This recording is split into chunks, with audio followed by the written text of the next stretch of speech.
Bismillahirrahmanirrahim. Assalamualaikum warahmatullahi wabarakatuh.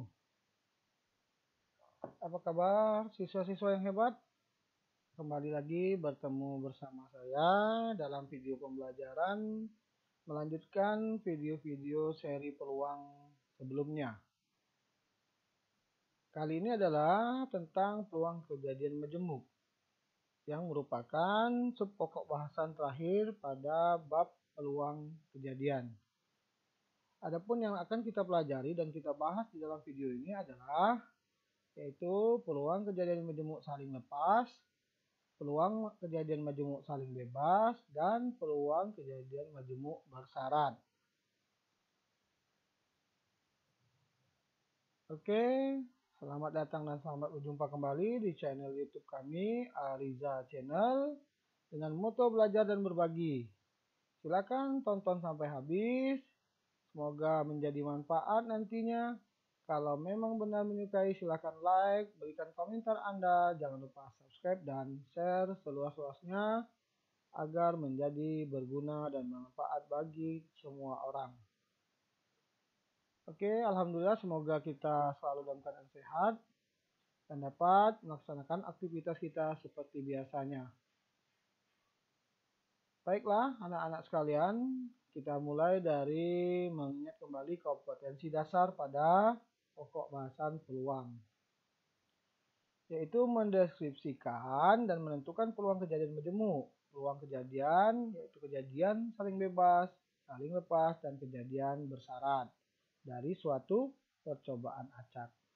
Selanjutnya kita akan menyelesaikan masalah yang berkaitan dengan kejadian majemuk, diantaranya kejadian saling bebas, kejadian saling lepas, dan kejadian bersyarat.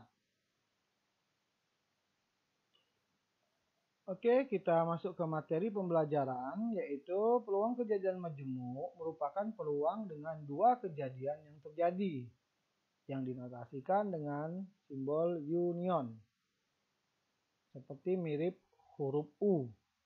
Misalkan A dan B adalah dua kejadian dalam ruang sampel, atau ruang sampel S. Ruang kejadian A gabung atau A union B berlaku rumus secara umum, yaitu peluang A gabung B sama dengan peluang A ditambah peluang kejadian B dikurang peluang A irisan B. Keterangan ya, simbol-simbol tersebut. Jadi peluang kejadian A gabung kejadian B itu sama dengan peluang kejadian A ditambah peluang kejadian B dikurang peluang kejadian A irisan kejadian B. Itu adalah rumus peluang kejadian majemuk secara umum. Kita lanjutkan misalnya pada contoh. Ambil contoh satu untuk memahaminya. Adi memiliki sebuah wadah yang berisi bola terdiri dari bola merah, bola kuning, dan bola hijau. Tentukan kejadian yang mungkin terjadi pada pengambilan dua bola dalam wadah tersebut. Kita misalkan A adalah kejadian terambil bola merah, B kejadian terambil bola kuning, dan C adalah kejadian terambil bola hijau. Maka kejadian satu itu adalah kejadian terambilnya bola merah dan kuning. Dinotasikan dengan A irisan B atau A dan B. Kejadian 2.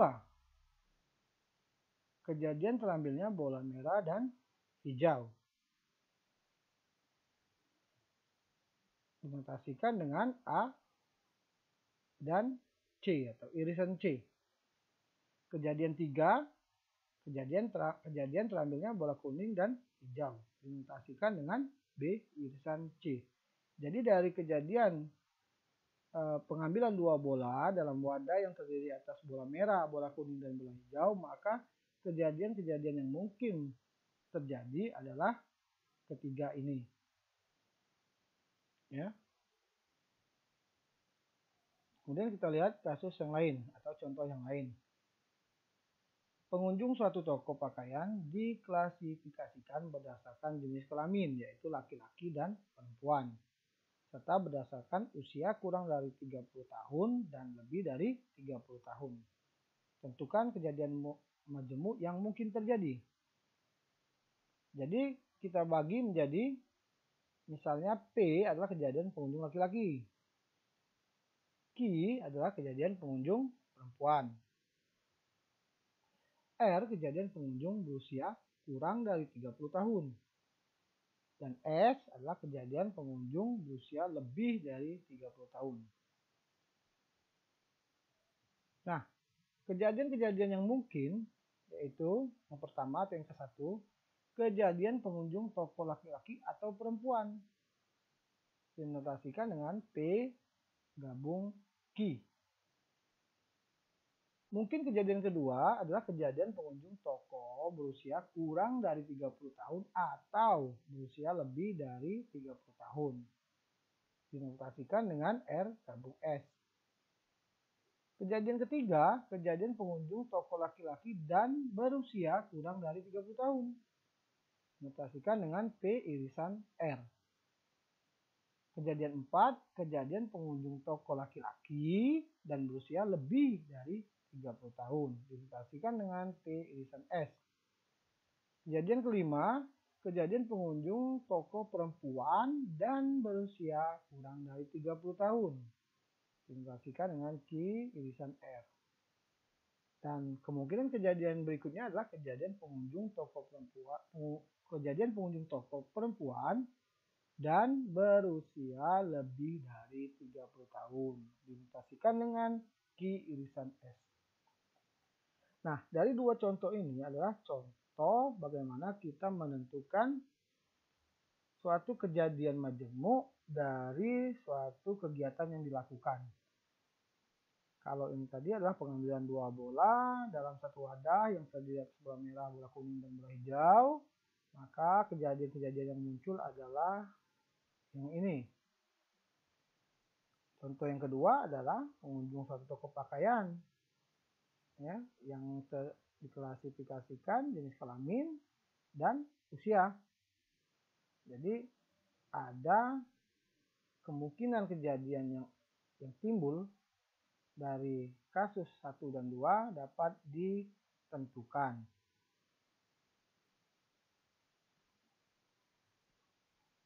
Nah, di awal ini silahkan kalian seperti biasa menuliskan di kolom komentar, yaitu nama lengkap dan kelas kalian. Kemudian buatlah kejadian yang mungkin pada kasus ini, yaitu perpustakaan sekolah memiliki koleksi 2 jenis buku, yaitu buku pelajaran dan buku bacaan. Setiap siswa diperbolehkan paling banyak meminjam 2 buku. Ariza akan meminjam buku di perpustakaan sekolah. Tentukan kejadian majemuk yang mungkin terjadi. Tuliskan. Ya, tuliskan. Kalau misalnya di dalam kolom komentar sulit mengetik simbol atau notasi gabungan, union, atau irisan, maka bisa gunakan huruf U dan N saja. Jadi U dan N. Langkahnya adalah misalkan kejadian A apa, kejadian B apa, kemudian kemungkinan kejadian majemuk yang terjadi, tuliskan kejadian 1, kejadian yang bagaimana, dalam kurung simbolnya apa, ya. Itu yang harus kalian tulis di kolom komentar dengan terlebih dahulu menuliskan nama lengkap dan kelas kalian. Bagaimana? Paham untuk komentar yang dituliskan? Kalau tidak paham, boleh menyimak kembali contoh 1 dan contoh 2. Baiklah, kita lanjutkan anak-anak yang hebat, yaitu kita membuktikan rumus peluang kejadian majemuk. Ya, jadi sebenarnya rumusnya bisa langsung ditampilkan, tetapi paling tidak kita melihat atau menguraikan bagaimana rumus itu bisa terbentuk atau terbentuknya rumus tersebut. Perhatikan diagram di bawah ini. Diagram apa ini? Diagram pen ya. Jadi perhatikan diagram di bawah ini adalah ruang sampel dari percobaan memilih bilangan dari 1, 2, 3, 4, 5, 6, 7 sampai 12. Diagram tersebut menunjukkan dua kejadian A dan kejadian B dalam S. A ini adalah kejadian mendapatkan bilangan prima. Bilangan prima dari 1 sampai 12 adalah 2, 3, 5, 7, dan 11. B adalah kejadian mendapatkan bilangan lebih dari 5. Lebih dari 5 pasti 5, 6, 7, 8, sampai 12. Ya. Kemudian setelah itu kita melihat bahwa kalau P gabungan peluang A gabungan B, peluang A gabungan B itu sama dengan 10 per 12. 10 dibagi 12. Ya. Jadi yang masuk di dalam A dan B ini adalah 10 angka kecuali 1 dan 4. Maka dari 12 angka A digabung B ada 10 angka. Maka itu yang menjadi 10 dibagi 12. Seluruh angka ada 12. Disederhanakan sama-sama dibagi 2 menjadi 5 per 6.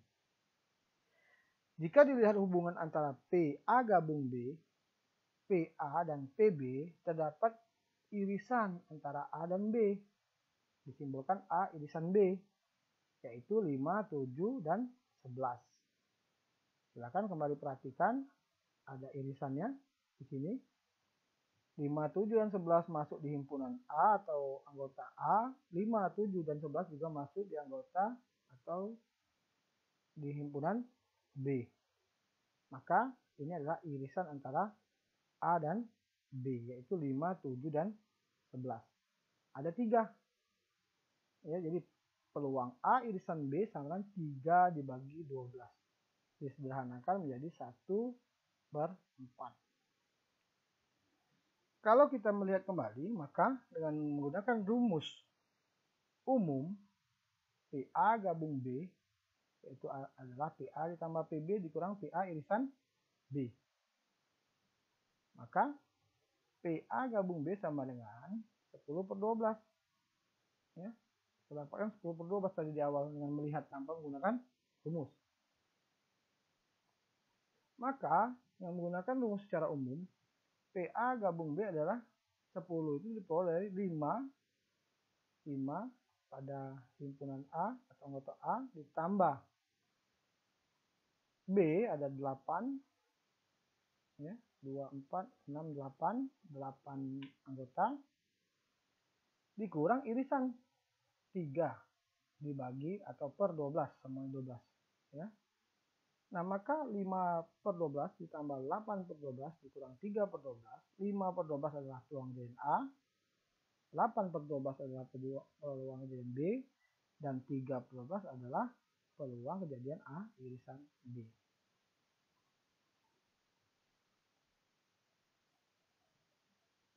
Oke. Kita lanjut ya. Kita masuk kepada peluang kejadian majemuk yang saling lepas.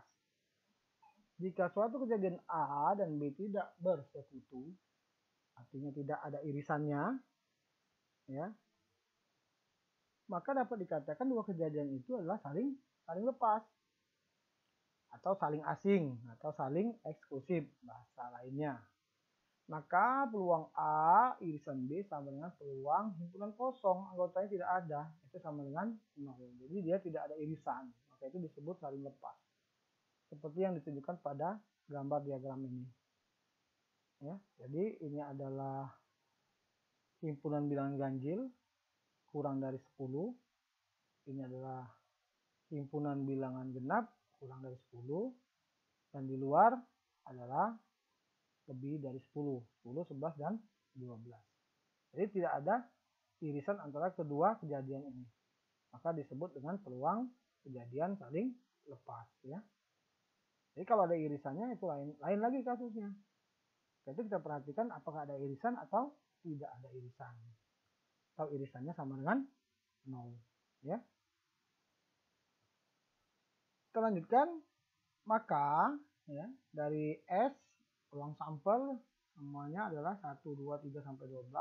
Maka S sama 12 ya. Kemudian A itu adalah kejadian bilangan ganjil kurang dari 10. Yaitu ada 5, 1, 3, 5, 7, dan 9. Ada 5 NA-nya. Lalu B adalah bilangan ganjil kurang dari 10, bilangan genap kurang dari 10, maka 2, 4, 6, dan 8. Ada NB-nya sama dengan 4. Maka peluang kejadian A adalah NA dibagi NS, berarti 5 dibagi 12. Lalu peluang kejadian B adalah NB dibagi NS sama dengan 4 dibagi 12.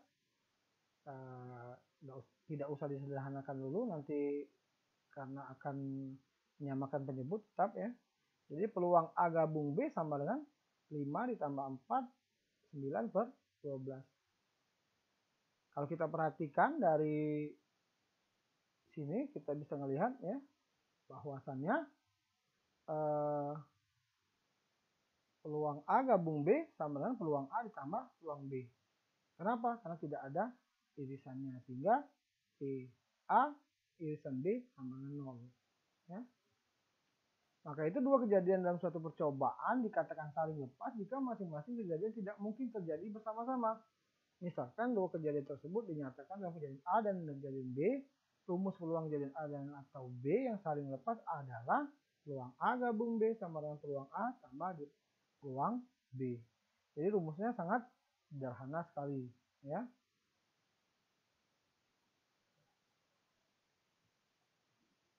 Baik, kita lanjutkan pada contoh soal untuk lebih memantapkan lagi. Contoh 3, pada pengambilan satu kartu secara acak dari satu set kartu bridge atau kartu remi yang sudah kita pelajari dulu sebelumnya pada video sebelumnya, berapa peluang mendapatkan kartu queen atau kartu as?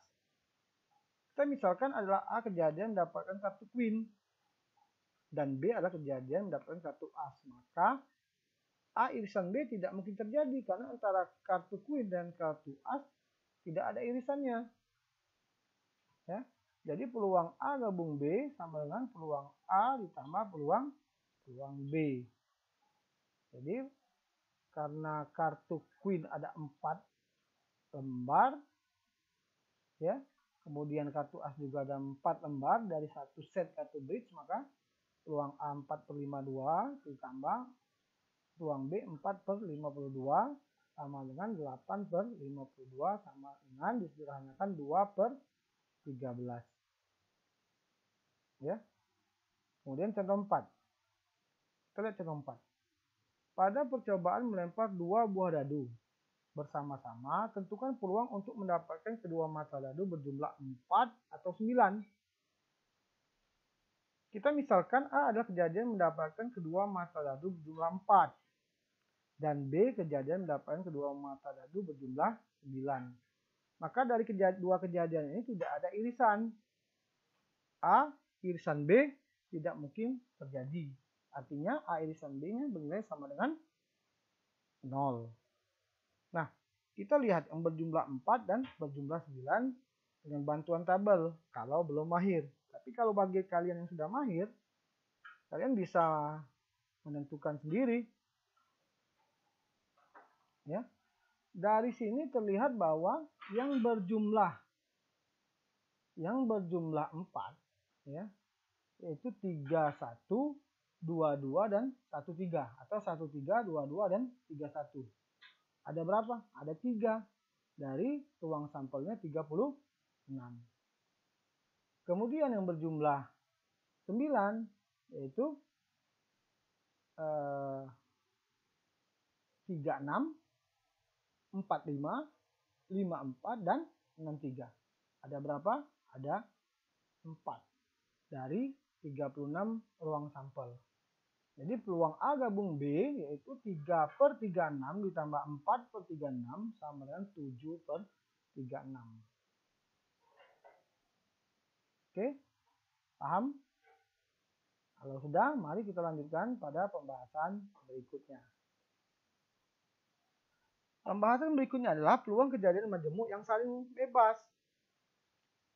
Dua kejadian dalam suatu percobaan dikatakan saling bebas jika kejadian A tidak mempengaruhi kejadian B atau sebaliknya.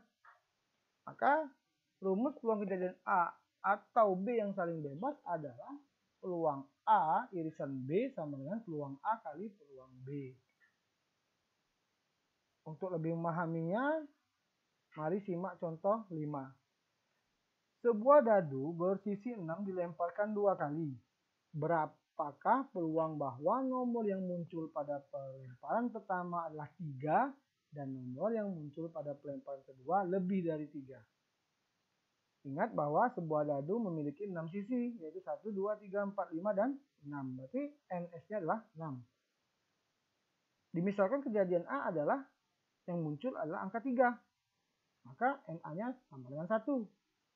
Kemudian kejadian berikutnya atau kejadian kedua adalah yang lebih dari 3. Lebih dari 3 berarti 4, 5, dan 6. Ada 3. Jadi NB-nya ada 3. Maka peluang A irisan B sama dengan peluang A kali peluang B. Yaitu 1/6 dikali 3/6. Sama dengan 3/36 disederhanakan menjadi 1/12. Oke, kita lanjut contoh 6. Dalam sebuah kotak terdapat 10 bola. 6 diantaranya berwarna biru dan yang lainnya berwarna hijau. Sebuah bola diambil, kemudian bola itu dikembalikan lagi ke dalam kotak. Setelah itu diambil lagi sebuah bola dari dalam kotak untuk kedua kalinya. Berapakah peluang bola yang terambil pada kedua pengambilan berwarna biru? Kita misalkan dulu. A adalah kejadian terambilnya bola berwarna biru pada pengambilan pertama. B, kejadian terambilnya bola berwarna biru pada pengambilan kedua. Karena pada soal diambil 2 buah bola atau 2 kali pengambilan. Yang ditanya adalah untuk bola warna biru. Maka peluang A irisan B sama dengan peluang A kali peluang B. Yaitu 6/10. Karena bola biru ada 6 dari 10 bola yang ada. Lalu kejadian B juga pengambilan kedua pada bola biru yang dikembalikan. Nanti kalau tidak dikembalikan kita akan bahas pada bagian berikutnya. Yaitu peluang kejadian majemuk bersyarat. Tapi untuk ini dia dikembalikan. Ya, yaitu 6/10 kali 6/10 sama dengan 36/100. Kalau disederhanakan menjadi 9/25. Oke ya, paham itu ya untuk peluang kejadian majemuk saling bebas. Nah, kita pada ujung akhir sub pokok bahasan peluang kejadian majemuk, yaitu peluang kejadian bersyarat.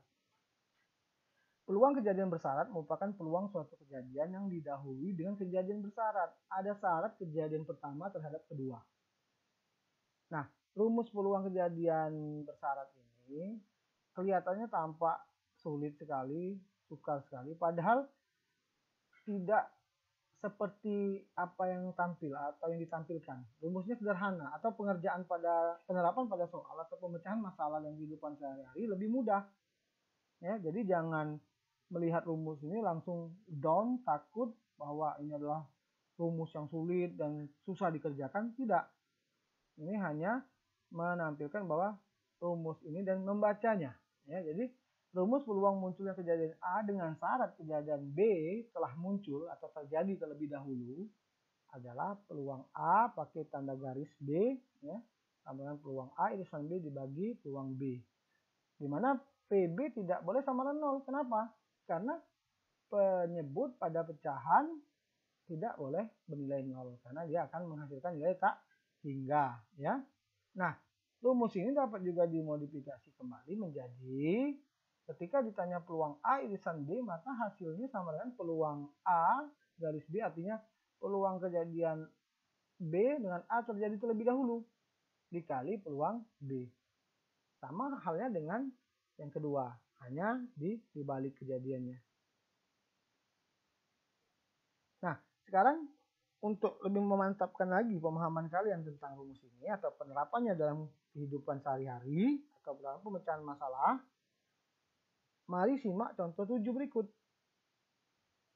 Contoh 7 ya, sebuah kantong berisi 4 buah kelereng berwarna merah dan 6 kelereng berwarna putih. Berapa jumlah kelereng? Ada 10 ya. Jika diambil 2 buah kelereng berturut-turut dengan tidak mengembalikan kelereng pertama ke dalam kantong. Artinya kita mengambil lalu tidak dikembalikan. Akibatnya apa yang terjadi? Jumlah NS kelereng berkurang. Ya. Nah, jika diambil 2 buah kelereng berturut dengan tidak mengembalikan, maka ada pengaruhnya, ada syarat, yaitu berkurangnya jumlah NS. Ya. Oke, kita lihat pertanyaannya. A, keduanya kelereng berwarna merah. B, yang pertama kelereng berwarna merah dan yang kedua kelereng berwarna putih. Lalu pertanyaan C adalah keduanya kelereng berwarna sama. Oke, simak baik-baik dan ini mudah sekali ya. Misalkan A adalah kejadian terambilnya kelereng berwarna merah. Lalu B adalah kejadian terambilnya kelereng berwarna putih. Pertanyaan A, keduanya kelereng berwarna merah. Berarti kejadian A dan kejadian A lagi. Ya. Kejadian A dan kejadian A lagi. Maka 4/10 di mana merah ada 4 buah. Jadi kelereng merah ada 4. Ya. Ingat, kelereng putih ada 6. Jadi 4/10 dikali 3/9. Kenapa? Karena kelereng merah pada pengambilan pertama tidak dikembalikan sehingga 4 kelereng merah menjadi 3 tinggal. Karena tidak dikembalikan, ingat tidak dikembalikan. Lalu dibagi 9, harusnya kan 10 jumlahnya. Karena dia tidak dikembalikan maka berkurang 1. Ya, 4/10 dikali 3/9. Sama dengan biasa perkalian biasa, yaitu 4 kali 3 12, 10 kali 9 90. Kita bisa sederhanakan menjadi 2/15. Oke ya. Yang B sekarang. Yang pertama kelereng merah dan yang kedua kelereng putih. Kelereng merah berjumlah 6. Kelereng putih berjumlah Kelereng merah berjumlah 4, kelereng putih berjumlah 6. Ingat, tidak dikembalikan. Dari pengambilan pertama ke pengambilan kedua, maka berakibat jumlah kelereng berkurang. Yaitu 4/10 di mana kelereng merah 4 jumlahnya utuh karena pengambilan pertama dibagi 10, lalu pengambilan kedua kelereng putih tetap, tapi yang tidak dikembalikan adalah kelereng merah. Akibatnya jumlah seluruh kelereng berkurang 1 karena pengambilan pertama tidak mengembalikan. Jadi 4/10 dikali 6/9 itu 24/90, disederhanakan jadi 4/15. Nah, pertanyaan C yang menarik. Keduanya kelereng berwarna sama. Artinya kita mencari kelereng kedua-duanya merah dan kedua-duanya putih. Lalu hasilnya kita jumlahkan. Ya. Mungkin contoh soal ini dapat menjawab pertanyaan yang ada di pemikiran kalian bahwa rumus itu sangatlah sulit. Padahal tidak, itu hanya tampilannya saja. Tapi ketika kita terapkan dalam permasalahan kehidupan sehari-hari, mudah karena rumus tersebut hanya tulisan dan logika yang dijalankan. Ya, jadi kalau bagi siswa yang mahir atau kalian yang mahir, kalian tidak perlu lagi menuliskan, misalkan kemudian mencacah berapa peluang-peluang per kejadian, tidak harus. Ya, karena digabungkan dengan logika. Nah, kenapa Pak menyampaikan pembahasan tentang rumus ini? Karena teori juga penting selain daripada praktek. Ya. Kadang-kadang praktek tanpa teori rasanya kurang, tapi teori saja tanpa praktek ya tidak ada hasilnya. Oke ya.